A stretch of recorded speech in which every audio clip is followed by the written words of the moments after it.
Hello. ചാമ്പങ്ങയുടെ ഒക്കെ സീസണായി കഴിഞ്ഞാൽ നമുക്ക് ഒത്തിരി ചാമ്പങ്ങ കിട്ടത്തില്ലേ? ചിലത് നമ്മൾ ഉപ്പിലിട്ട് കഴിക്കും, അച്ചാറിട്ട് കഴിക്കും. പക്ഷേ എല്ലാം അങ്ങനെ കഴിച്ച ഒരു രസമില്ലല്ലോ. നമുക്കൊരു ആയിട്ടുണ്ടാക്കാൻ പറ്റുന്ന ഒരു ജാമിൻ്റെ റെസിപ്പി നോക്കിയാലോ. അതിന് ജാമ്പയ്ക്കയെല്ലാം നന്നായി കഴുകി കുരു കളഞ്ഞ് നന്നായിട്ട് മിക്സിയുടെ ജാറിൽ വെള്ളമില്ലാതെ ഇതുപോലെ അരച്ചെടുക്കാം.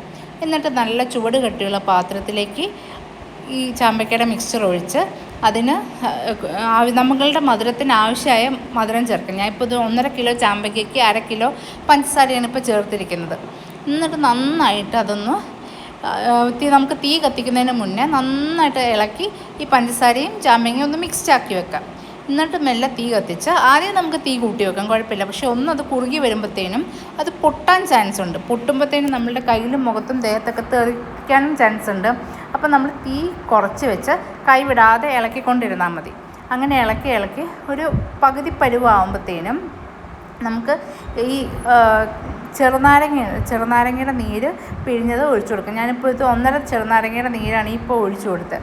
ഇനി അത് നമുക്ക് കൈവിടാതെ ഒന്ന് ഇളക്കി നോക്കാം. ഇപ്പം നന്നായി കുറുകി വന്നിട്ടുണ്ട്. അത് പരുവ് എങ്ങനെയാണ് നോക്കുന്നതെന്ന് വെച്ചാൽ ഇതുപോലെ ഒരു വര വരയ്ക്കുമ്പോൾ കണ്ടില്ലേ, രണ്ടും ജോയിൻ ചെയ്യാതെ ഇങ്ങനെ കൂടെ ഒരു വര തെളിഞ്ഞ് കാണണം. അപ്പോൾ അത് നമുക്ക് ഓഫ് ചെയ്യാറായി എന്നാണ് അതിൻ്റെ അർത്ഥം. ഇനി നമുക്ക് നന്നായി തണുത്തിട്ട് കുപ്പിയിലോട്ട് മാറ്റാം. ഇതിപ്പോൾ ഒരു 5-6 മണിക്കൂർ കഴിഞ്ഞു, നന്നായി തണുത്തു. നോക്കി, കടയിൽ നിന്ന് വാങ്ങുന്ന ജാമിൻ്റെ അതേ പരുവായില്ലേ. ഇനി നമുക്ക് നല്ല വൃത്തിയുള്ള കഴുകി വെയിലത്ത് വെച്ച് ഉണക്കി നല്ല ക്ലീൻ ആയിട്ടുള്ള കുപ്പിയിലേക്ക് ഈ ജാമെല്ലാം നിറച്ച് വെക്കാം.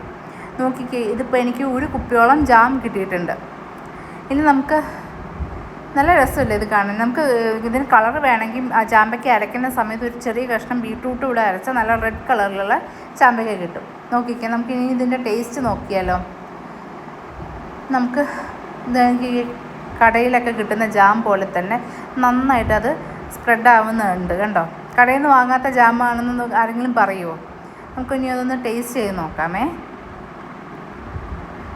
നല്ല ചെറിയ പുളിയും നല്ല മധുരവും ഒക്കെയുള്ള നല്ലൊരു ജാമാണ്. ഞാൻ ആ പാത്രം കൂട്ടി എടുത്തപ്പോൾ എനിക്ക് കൊച്ചൊരു കുപ്പി കൂടെ കിട്ടിയിട്ടുണ്ട്.